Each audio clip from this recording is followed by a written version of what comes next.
So it's good to be with you all. It is Tuesday, the 7th, first Tuesday in October, and I'm tickled to be with you, as usual.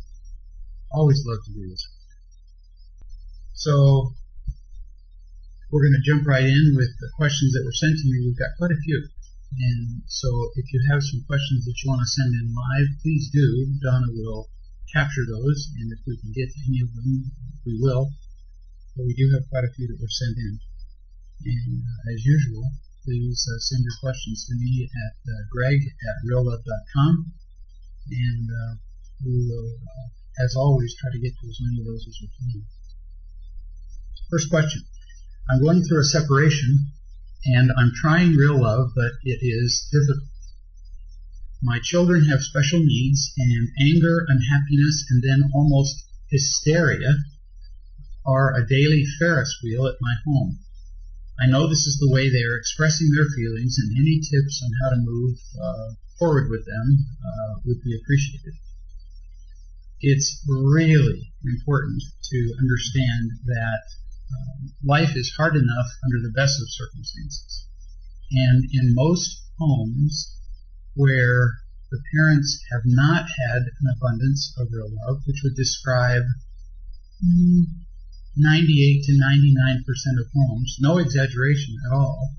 In most homes, children are growing up without sufficient real love.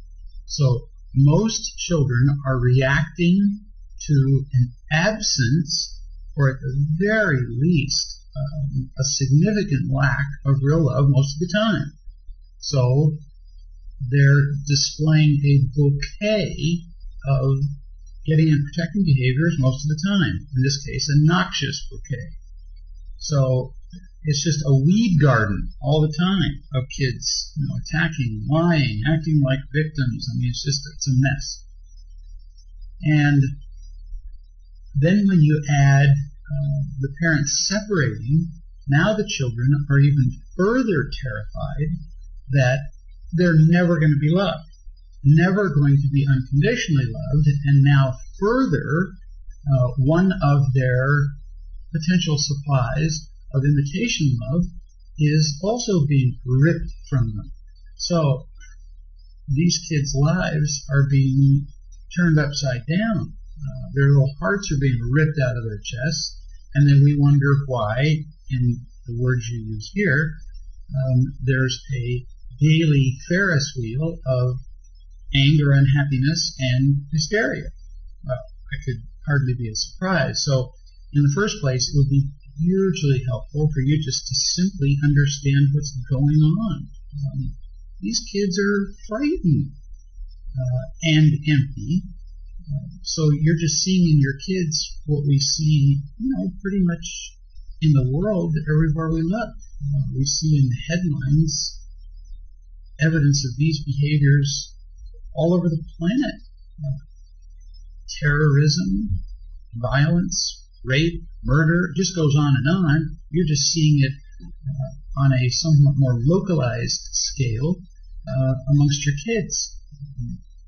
They just haven't quite reached the mature level of behavior, unacceptable behavior that adults get to in later years. So it's really understandable what they're doing. Understand that first. It will help you calm down when you get that it's understandable.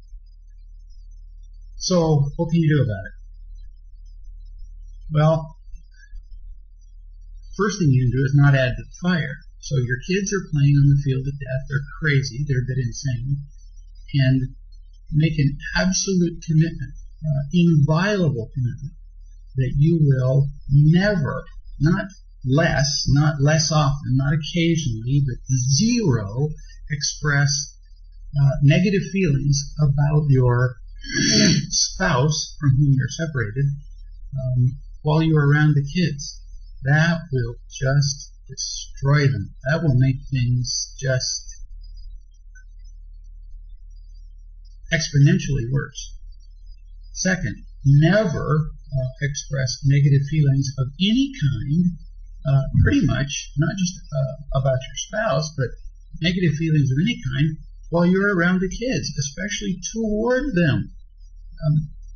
Parents often fail to understand that it's not just about not being angry toward the kids from which they get the message, I don't love you. We can't even express anger around the children. If I'm around a child and I'm expressing anger about any issue, if I'm angry at my boss while I'm around my children, in that moment my children perceive me as an angry, unloving person and unavailable to love them. And they're right. You can't be angry and loving at the same time, and it doesn't matter who you're angry at. So if you're feeling angry, if you're feeling like a victim, if you're feeling negative in any way, well, fine. You can't just suddenly stifle or hide that. But you can choose to express those feelings to someone else. You can choose to express those feelings in a venue, in a place other than around your children. And you've got to absolutely commit yourself to do that. Because if you do it around the kids, especially now, it's just killing them. And as you're describing here, your kids are almost hysterical. Well, then you can bet that you're expressing negative feelings around them. It's just virtually a guarantee. So work harder at that. I would suggest that you just utterly immerse yourself in as much real love literature as possible. Listen to the principles on CD. Read the real love principles. Go on the website. Just immerse yourself in real love. Why? Because the more that you immerse yourself in the language and understanding of real love, we can't be constantly reading about understanding what is right. You can't keep doing that and keep doing what's wrong. What happens is that people who end up doing unloving things eventually stop studying what's right. And so if we continue to read and study the right things, as we do that until the truth about our behavior that's wrong, eventually our behavior will change. So keep immersing yourself in what you know is true. Then tell the truth about yourself to as many wise people as you can, and then see to it that you feel loved. So in an intellectual understanding is one thing, but then get the love that you need. And then spend all the time that you can with your children sharing with them the love that you're getting. These kids are starving to death, and so they need the love that you're getting. So love them, love them, love them. And then read Real Love and Parenting, preferably with them, so that you're all on the same page, so that they feel reassured by true principles, so that they understand what you're doing with them. Children feel really calmed by knowing that the world has a foundation. They feel calmed by knowing that the world is guided by what's true, instead of the world just coming at them chaotically, which is how the world does come at them most of the time. Most of the time, adults come at them pretty much by how they feel at the moment. We adults come at our kids and lash at them if we don't feel good. We don't lash at them if we happen to feel good in the moment. We punish them sometimes. We don't at other times. We enforce the rules today, but we don't tomorrow. The world for a child is just really chaotic and capricious. Whereas if we read the principles in the parenting book with them and we follow the principles, our children feel assured because now there's some order in the world, and they really love that. I mean, they need it. And lastly, if it's a separation that you're experiencing, then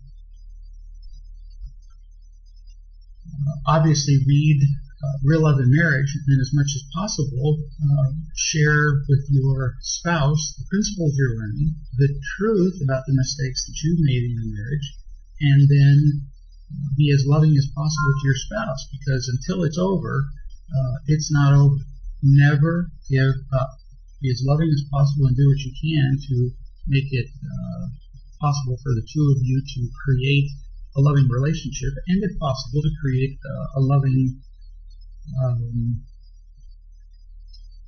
environment for your children.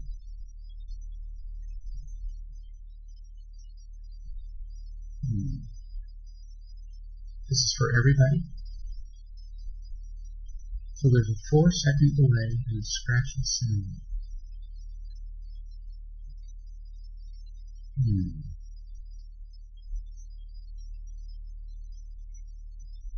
So it's hard for everybody to hear.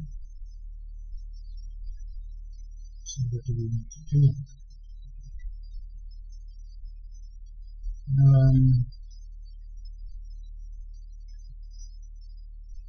Well, I can shut it down and try to resume it. I don't know anything else to do.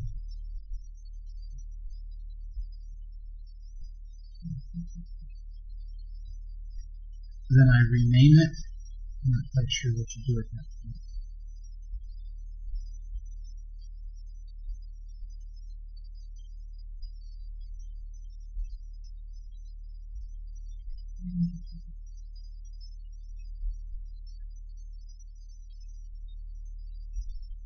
I can do that. I can start over.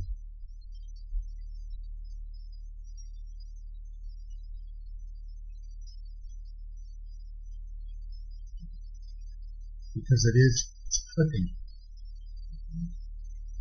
I don't know why.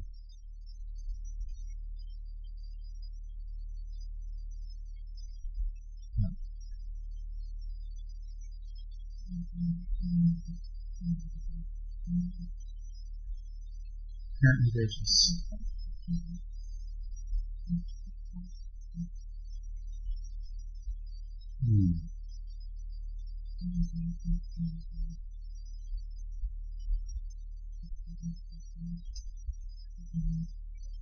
Really?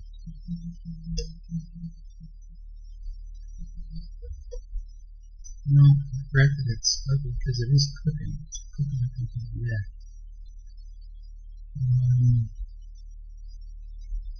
Give me a second. Let me see.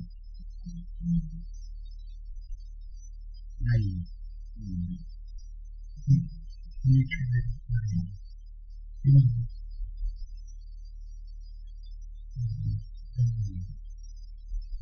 Input button. Let me try this.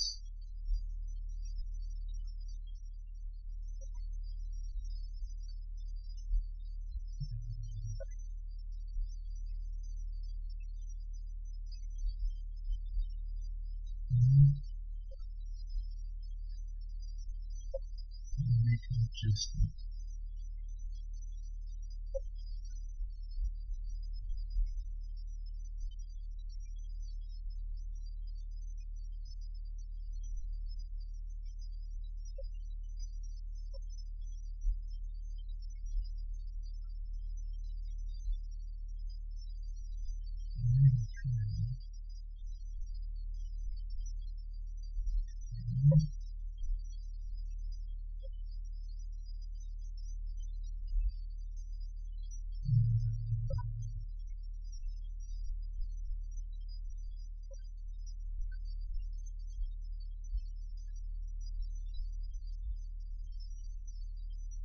Okay.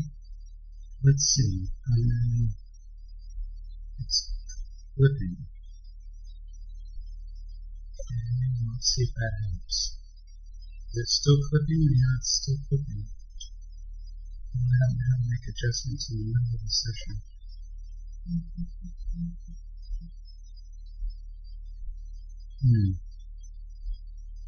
So there's like a delay between what they see and what they hear.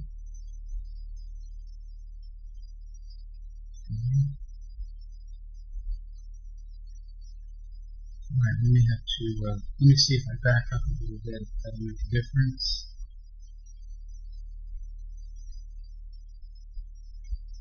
Alright, they're just going to have to let me know, speak a little softer, and just give me some feedback about how that's working, okay? I want to tell you about the rain. Okay. Here's somebody who says, I've been participating in a real love conference call where I was talking with a man whose conversation I enjoyed. Then we began to talk individually on the phone. He's married and I'm single, but I felt like he was just caring about my happiness. But then he began to be more clingy and call me more than I wanted, and I told him that I didn't want to talk quite as often, and he became defensive. And he called just as often as before. Finally, I told him that I didn't want to talk at all, so he began to email me all the time. And I told him to stop that, but he kept emailing and calling. I told him repeatedly to stop, but he kept calling, even late at night, waking me up. What should I do about this? Now, there's a misunderstanding that being loving means that you have to give people whatever they want. That is not true. So, you can be loving and still tell somebody no. In fact, you can tell somebody no very firmly. So, you've told him not to call you. Now, many people tend to say no, if they say no with some vacillation. So, they say no, but they don't quite mean it. So they say don't call, but then they continue to take phone calls. Or they say don't email me, but then they kind of answer every fifth or sixth email. So you really have to mean this. And that means you have to answer 0 emails, and you have to answer the phone none. And you have to do this for 8 or 10 emails plus 8 or 10 phone calls in a row. Because otherwise it's very confusing to the other person. Or the other person thinks that you don't mean it. And little wonder that they would think that.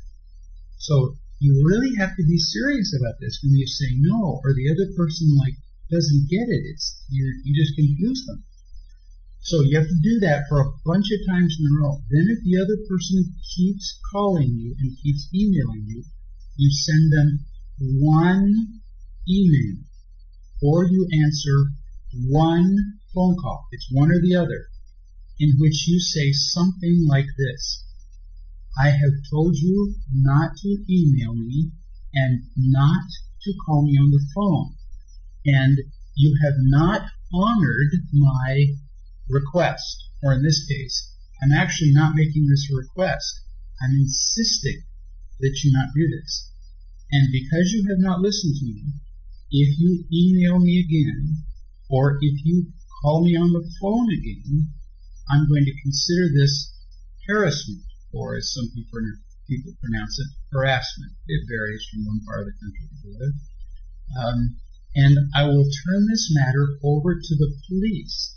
And the next response you get will be from whatever your town is, the Smithfield Police Department. I just want you to know that I have tried to do this in a loving way, and I'm still not angry. But it's now become something of a disturbance to have to deal with your emails and phone calls. So, don't contact me again. Now, it's up to you whether you do this regarding an email, because, after all, an email is pretty easy to delete. It's not like you call the police when you get spam. You can easily, for example, put that person in your spam filter. You just type their email address in, and poof, just goes into space, and you're into your garbage. But for a phone call, you can contact the police and say, look, I'm being harassed by this person. You can have the police contact this guy. For email, my personal recommendation is do nothing. Just have it in your garbage. But you can be unconditionally loving. You can still care about this guy's happiness, and yet say, that's the end. I will not tolerate this anymore. And still have it be a loving event. But the relationship's over. You don't want there to be one, and you're simply communicating to him that you're at an end. And actually, it's a kindness, because you're not prolonging this relationship that you really don't want to exist. A couple of weeks ago, this is a new email, I asked about how to approach my passive-aggressive, selfish husband. On the chat, you suggested I work on seeing my husband in an immature state in order to feel less threatened by him. I'm struggling with showing real love to my husband, and he constantly berates and verbally abuses me. I find myself wanting to crawl into a corner, not out of fear, but out of frustration because I don't know how to respond to this. I recognize that he reacts the way he does because he's unfamiliar with my new responses to him and doesn't know what to do with those responses. I'm more afraid of enabling him or being a pushover than not being loved by him. You mentioned that it would be helpful if you had a few examples, and so now she's going to give me some examples of his behavior, which are very useful because a lot of people have spouses like this, or at least people in their lives. First example. I've heard your suggestions to another inquirer regarding how to approach somebody who lies about being angry. I've done this with my husband. Told him that I noticed he was upset and I'm trying to practice listening and would like the opportunity, but he didn't have to talk if he didn't want to. But I don't feel like I'm making progress. There have been times when he's ignored me for days, even 2 weeks at a time, because he was bothered by something I did or said. Clearly his choice is not to talk, and that's become something that I'm now fine with. However, if and when he does talk to me during those days or weeks of ignoring me, he'll only call me names like witch with a B, bad mom, liar, and so on. And I'll tell him that I love him, but that does not mean that I'm going to let him talk to me that way, and then I'll leave the room. What am I missing here? I'm not sure what to do in these situations.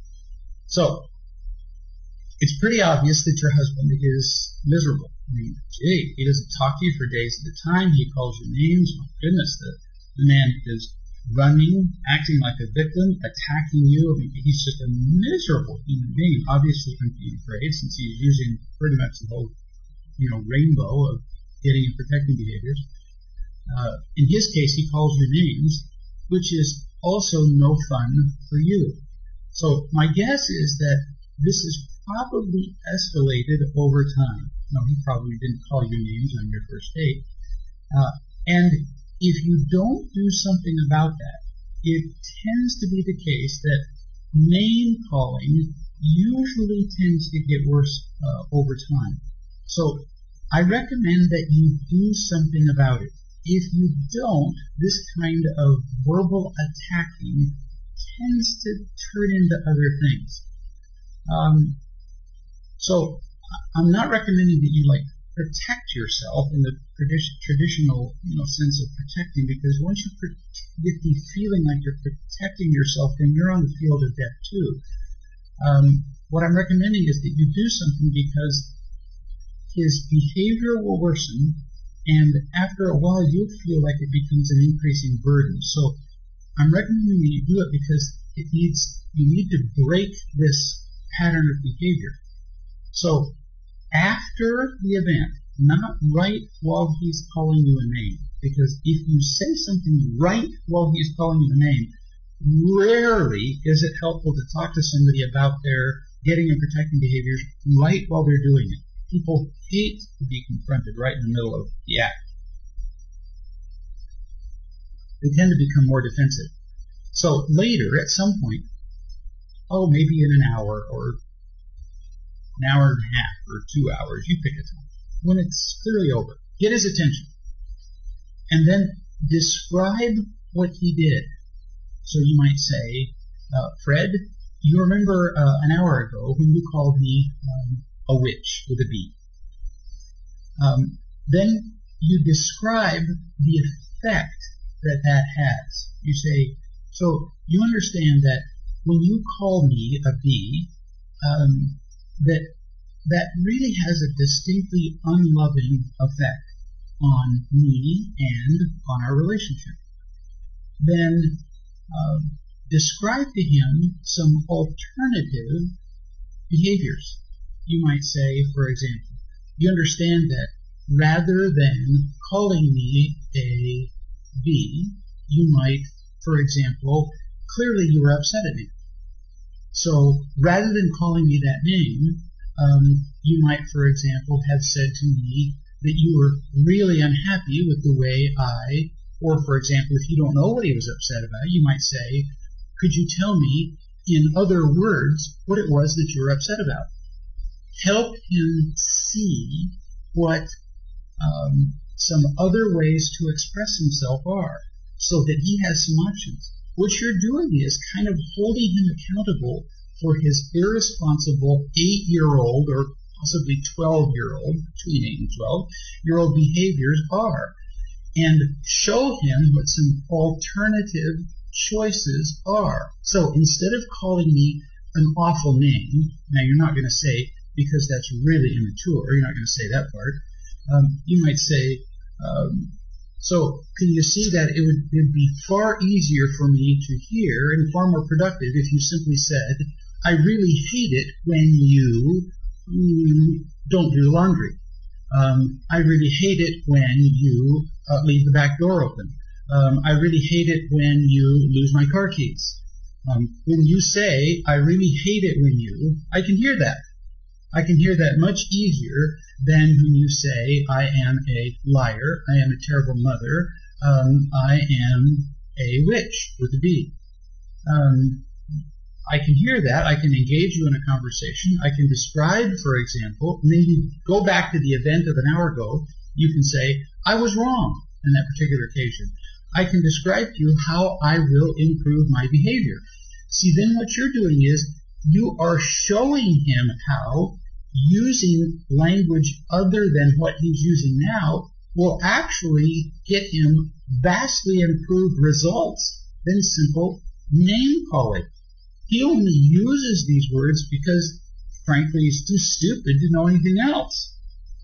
And so you're providing him better options and then showing him how those better options get him better results, as opposed to what most people do, what you've done here, which is, like you said, I'm not going to let you talk to me that way. You've got to be kidding me. This guy's already empty and frayed, and he's just drowning, and then you're coming to him and saying, you can't use that particular stroke when you're drowning. That's not going to work with somebody who's drowning. He's then just going to lash out at you even more. So you got to do something a lot better than that. You got to show him something more productive and why. The other thing that you might consider, and I just kind of throw this in, if he's not talking to you for weeks at a time, which you just said by your own account, there's a possibility that he's depressed. If that's the case, you may have to sit down with him and have a really serious discussion with him about the possibilities, about that possibility, and say to him, you know, if you had cancer, I would absolutely insist that you go see the doctor and be treated.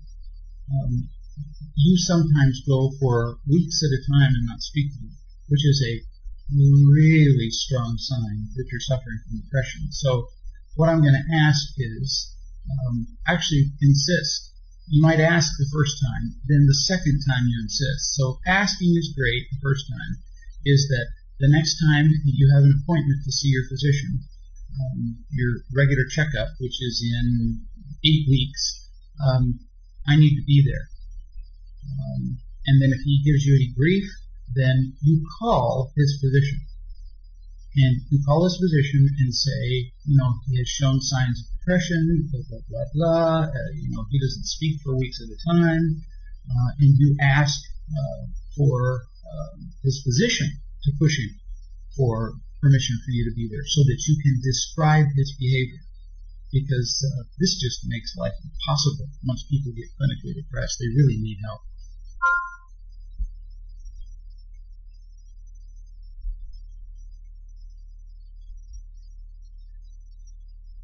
And what I'm going to do, because you have quite a few examples here of your husband's behaviors, I'm going to kind of deal with these one by one rather than take up our entire time here going through all of these, since we've got quite a few of these.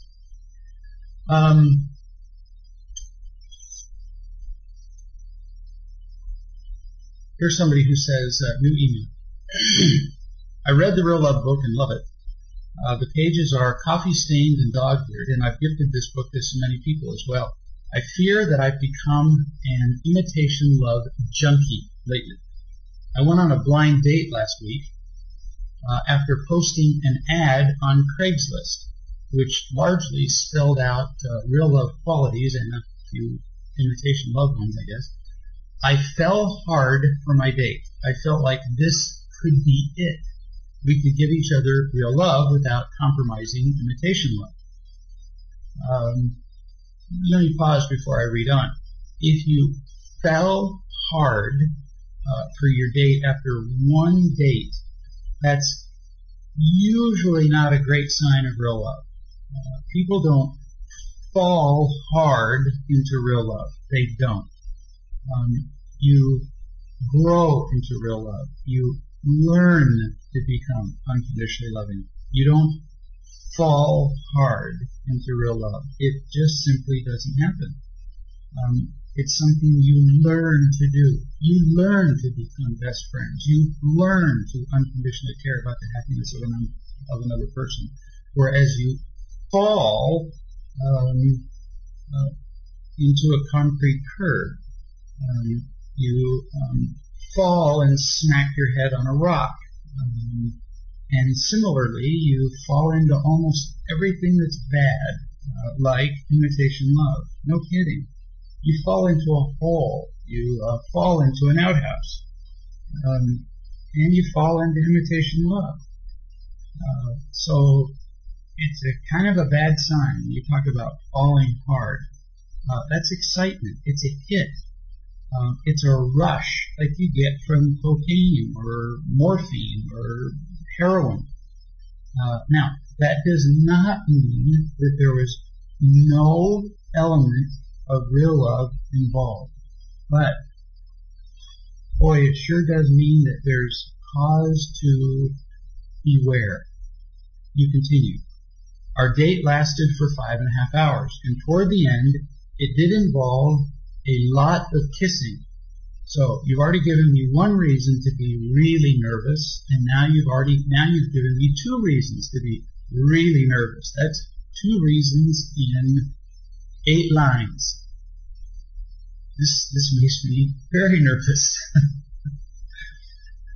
Then you add, we had a great connection. Maybe. But, falling hard and having lots of great kissing, this is the kind of connection that we have with people when you're 16. And it's the kind of thing to be nervous about.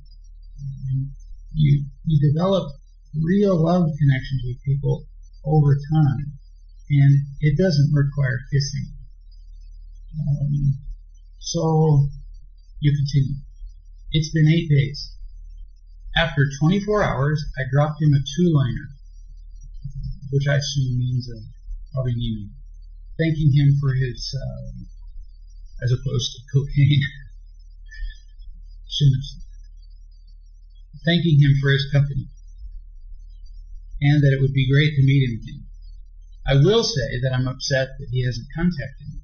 So notice how I was really nervous after just a few lines, and after 8 days, and after just one date, he hasn't contacted you. So see how the nervousness is already borne out.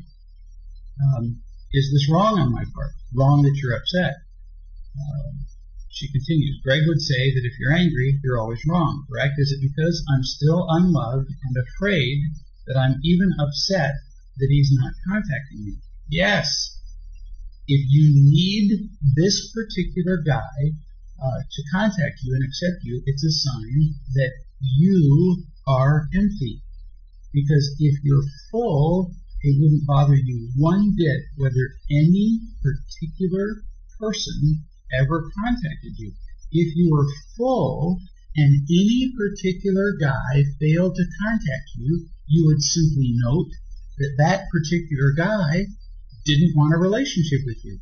And the only appropriate response would be, next. And you would move on and look for a relationship with somebody who did want a relationship with you. What's this guy telling you?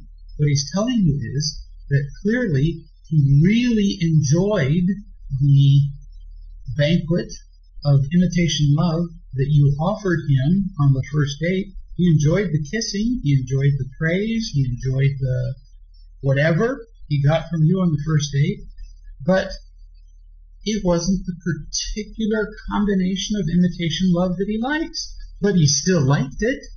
I mean, if we're hungry, now pay attention to this and don't be insulted. Really don't.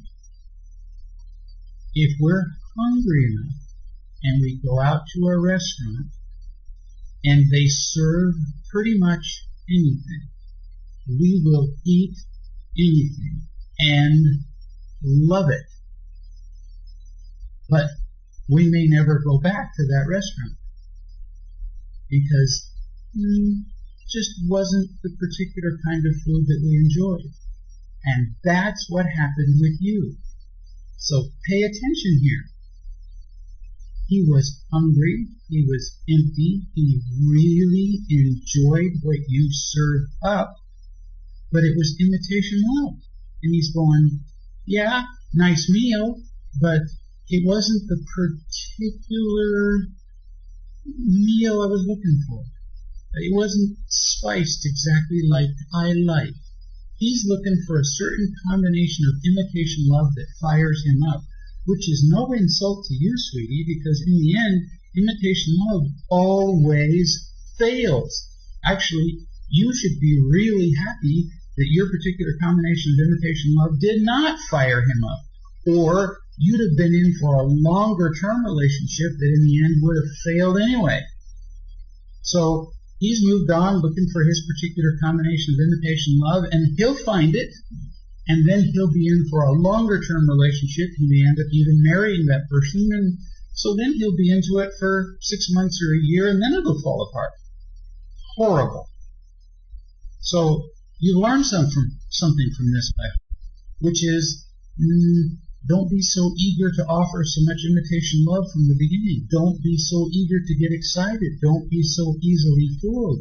Don't be so quick to do, quote, a lot of kissing on a first date. Be faster to simply tell the truth on a first date.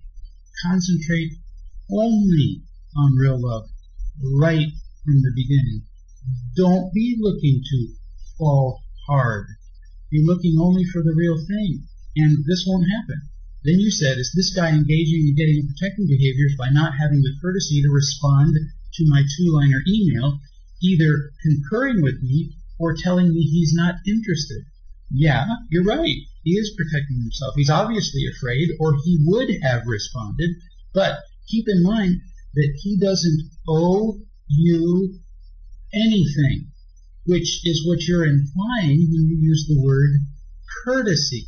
You say, by not having the courtesy. See, you're feeling a little victimized here that you didn't, quote, have the courtesy.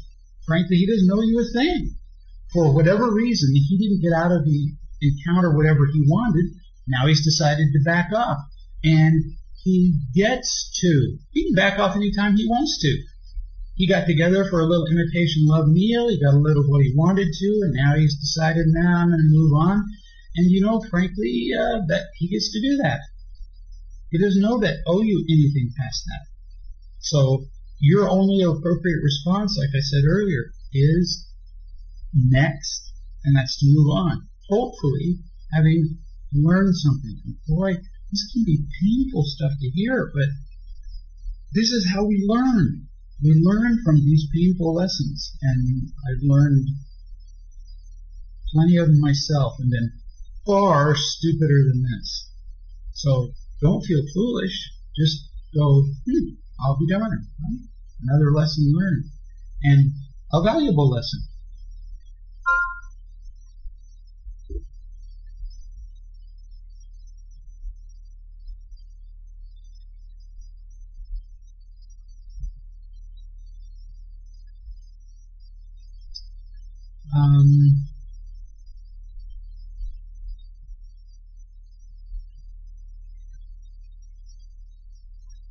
Here's somebody who says, I'm experiencing physical pain, so I'm not listening as well as I normally do. Life's hard enough as it is. It's hard enough to be unconditionally loving with people, and then if you add being physically tired, sick, in pain, anything. We don't do anything as well. Any distraction on the planet empties out our love, and physical pain is one of those things. You continue. I am assuming that my husband means things rudely, and I'm finding out that he's not trying to be rude. But my pain lets me think that he's being sharp, and I snap at him. What do I need to do to be more loving and in pain? Oh, right off, you need to say to him, I'm in pain, so I'm not functioning very well. So you can assume that while I'm in pain, I'm going to be a little insane and insensitive. So pretty much it's going to be my fault for a while now. And so as I hear you say things, I'm going to probably be checking out with you what you mean, because I don't really trust the way I'm hearing things. In fact, I just don't trust what I say. I don't trust what I hear, because I'm unloving enough as it is. And then when you add the physical pain, I'm really becoming extra stupid. So if you don't mind, for the next little while, I'm going to be checking things out with you particularly often because I just don't trust myself. Would that be all right with you? That's what you do. Isn't that cool? Makes things so free. I'll do that kind of thing with my wife, Donna, now, just if I'm feeling grouchy. I'm feeling grumpy, and I just need to let you know that, which is shorthand for me just saying, ignore me, I'm being stupid, or cut me some slack, or I need to check things out with you more because I'm being an idiot. It lets the people around you know ahead of time that you're telling them pretty much everything that comes out of my mouth is going to be my fault. I'm telling you that ahead of time so that A, you're held accountable, and so that B, they don't think it's their fault.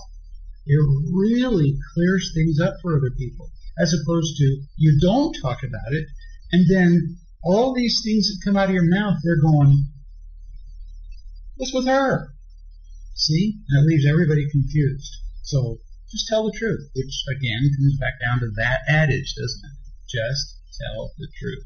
But tell the truth about yourself sooner.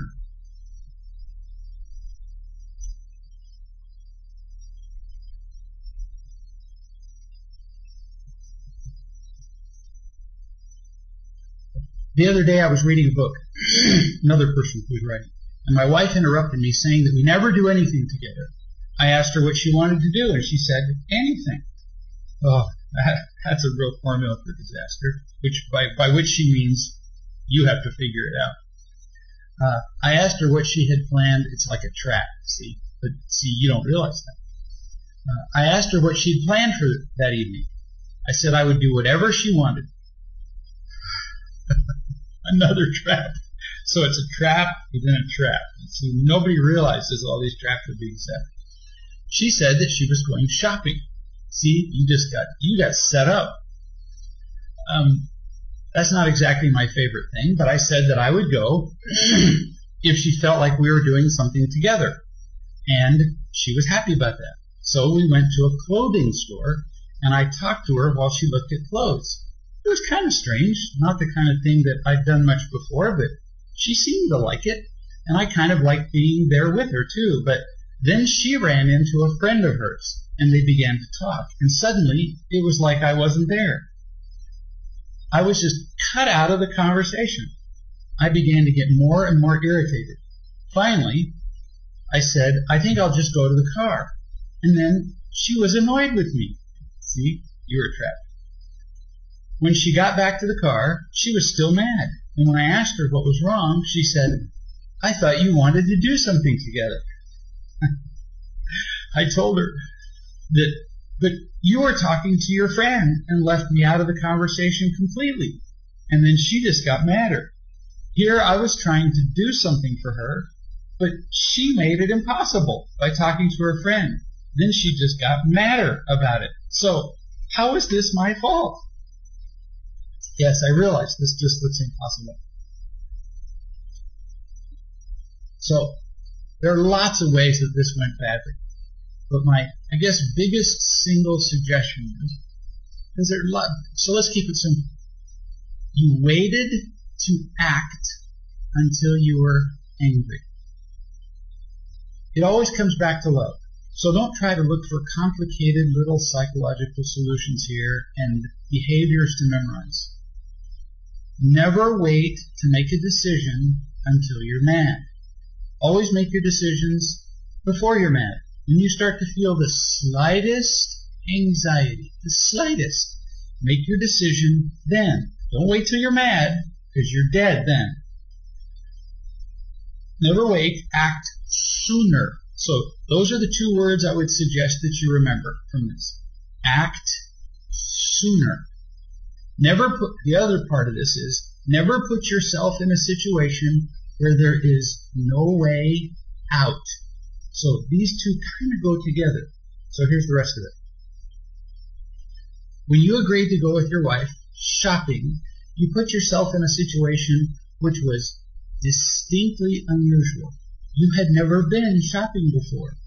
Well, this is really scary. This is kind of like being invited to go into the jungle, a place you've never been, and envisioning that everything's going to go perfectly. Kind of like going into the jungle for a hike and not taking a flashlight, or not taking food, or not taking a knife. So you went into the jungle with your wife with zero preparation. You went shopping having no idea what was going to happen there. Remember what you said what you were doing before your wife invited you to go? You said you were reading a book. Always go prepared. So you were invited to go shopping having no idea what was going to happen with your time. Take your book with you. Really. I was a surgeon for 20 years, and, I'd hear people complain about, I went to now in our particular waiting room, we almost never made people wait very long. We really took pride in doing that. When people did have to wait, we'd always go out and explain why they had to wait. But sometimes I would hear people complain about waiting in doctors' offices for hours, and I'm going, so what is the matter with you? I mean, I have to wait sometimes in doctors' offices too, but I always take a laptop, I always take a book. I don't even care how long I have to wait, because I always take plenty to do. I'm amazed that people don't. They just sit there with this stupefied look in the doctor's office, getting madder and madder, and I'm thinking, bring a book. So, when you go with your wife shopping, always go prepared for the worst. Bring your book with you. I don't know, if you do woodwork, bring a lathe. Bring something to do in case something happens like did happen. She meets somebody and she starts talking. You say to yourself, this is not a problem. You sit down, you bring out a book, and you read while she's talking to her friend. Or she gets particularly involved in doing something that doesn't involve you, and you say, sweet cheeks, you just take your time. You just do whatever you need to do, and I'll just sit here and read. And you're happy, and she looks at you and goes, wow. Just do whatever I want. You go, no problem. I'll just sit here and read while you do that. And she says, well, but it might take me an extra 30 minutes to do this. And you go, no problem. Now, how loving do you look? And it's because you came prepared. So this is the second part. And that is never go into something unprepared. But remember, the other part is act sooner. So as soon as you became impatient, then the instant you became impatient, you say to your wife, sweetie, I can see that you're going to be busy here. I'm going to go out to the car and I'm going to find something to do. Or I'm going to go to the next store down. I'm going to find a book. I'm going to find something there. I'll be back in just a second. You communicate to her what you're going to do while you're not irritated. Your mistake was that you told her you were going to go out to the car when you were annoyed. And boy, once you get to that point, you are dead. Nothing goes well after that. So act sooner and never put yourself in a situation where you don't have an out, because then you start to get irritated and then you're cooked.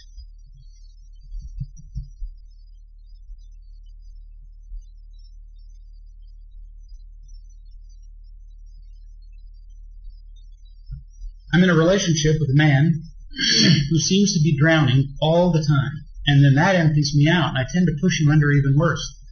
It just pushes my buttons, and I even scream at him, and I don't want to be that kind of person. It can get pretty ugly between us, and it's been going on like this for a couple of years now. I understand the principles of love pretty well now, and I can do it with other people, but not with my boyfriend. Each time I try to pull away from him, he makes promises, he acts nice for a while, and I come back, and then we're right back where we were. If you're not married to this guy, and being around him does nothing but empty you out, then why dabble in this relationship for even another moment? Why keep putting yourself in a situation where the relationship isn't moving toward the long-term committed relationship you want, where the relationship continually empties you out, where the relationship is not moving you toward becoming a more unconditionally loving person? I mean, these are the whole goals of life. Becoming a happier, more unconditionally loving person who knows how to be happier in relationships, and the relationship you're in is detracting from all of these goals. Why would you want to stay in a relationship like this? And it's only because when you're with this guy, sometimes he adds to the amount of imitation love you experience. Well, frankly, you're selling yourself pretty cheaply. And is it worth it? Well, apparently sometimes you think so. But I suggest you're selling yourself way too cheap. And that, you can do what you want, but I just don't see any win here. And so I suggest that you don't make another phone call. You don't talk to him one more time. You don't make another email. Why prolong the pain? Get out.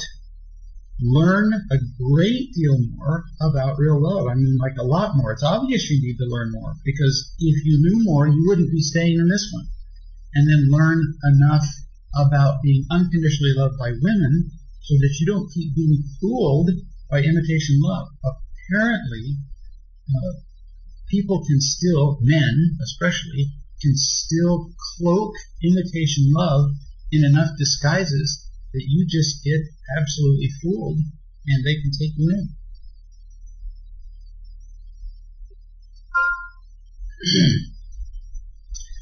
My daughter has been depressed for a number of years and has been cutting herself. Those of you who don't know what that means, it's cutting as in making cuts in the skin. It's a way of, it's a prominent victim behavior. It's a way of getting attention. I'm a single parent and have been practicing real love with my only child. Her father is deceased and has been gone for 2.5 years. I have suggested, and she agreed, that she receive professional counseling. She has finally called and made contact with the agency. She is telling others, Mom is making me go to counseling. I don't like it that she puts it this way. What is she really saying?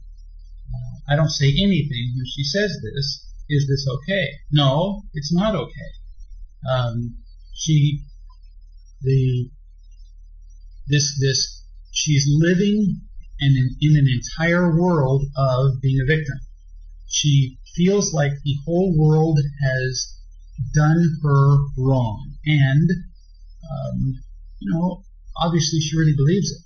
And I'm sure the world has done her wrong. She obviously hasn't been sufficiently loved in her life where she wouldn't be feeling like this, and I'm sure there's a lot of truth to that. But it's time to change that around. And I'm sure at this point that she does need professional counseling, but she also needs some help from you. She needs to hear that she has not been sufficiently unconditionally loved, and that you would like to change that and to turn that around, and that the time to change that is now. And that you admit your mistakes, you see your flaws, that you see that you've not sufficiently unconditionally loved her, and that you're going to learn to start loving her now. You would benefit hugely from reading the Real Love and Parenting book. That'll be an enormous benefit to her and to you. I don't see her age here, but you would both benefit from reading it together. But she does not need now to be treated like a baby.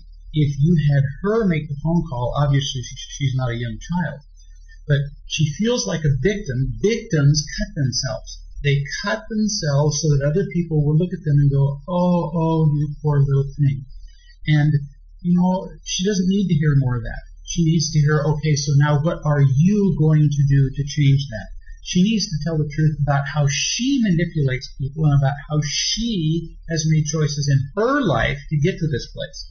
She's obviously old enough to do that if she's making the phone call to get professional counseling. And the fact that she's saying, Mom is making me go to counseling, see, more victimhood. No, dear, do you want to change your life? Because I'm not making you do anything. So, do you want to change your life or do you not? This is a choice you have to make. Do you want to be happier? Are you happy or are you not? I'm not making you do it, but clearly, are you happy? No, you're not. And you clearly haven't been able to become happy on your own, so what's the next obvious step? You need some kind of professional help. Now, I don't see here that she says she's been depressed for years. I don't see that she's on some kind of medication. My guess is that she's not, if she hasn't even gotten professional counseling. So it's very likely that she's going to need some kind of medication.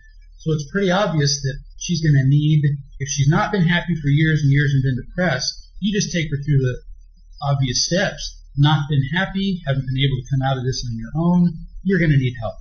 So you need to do it because it just needs to be done, because it's the truth, not because I'm making you. Just like if you had a fever and a sore throat, I wouldn't be making you see the doctor for your strep throat. You'd be going to see the doctor because you want to be well. And the same is true here. Do you want to be or do you not? You're just helping her see that seeing it from a victim standpoint isn't going to make her any happier. And that's just a beginning step. But you can't make her not be a victim. You're just explaining it. You're loving her and teaching her as is explained in the parenting book. And you're going to have lots more opportunities in the parenting book of teaching her additional principles. This is just one example. Oh, you're going to have many opportunities to love and teach her. So good luck with that, because it's a wonderful journey. So we'll be seeing you all again in a week. Hopefully we'll be able to fix whatever the technical little problem was that crept in this week. And I apologize for the difficulty we had with the sound. We're going to be having an event November 1st and 2nd in California.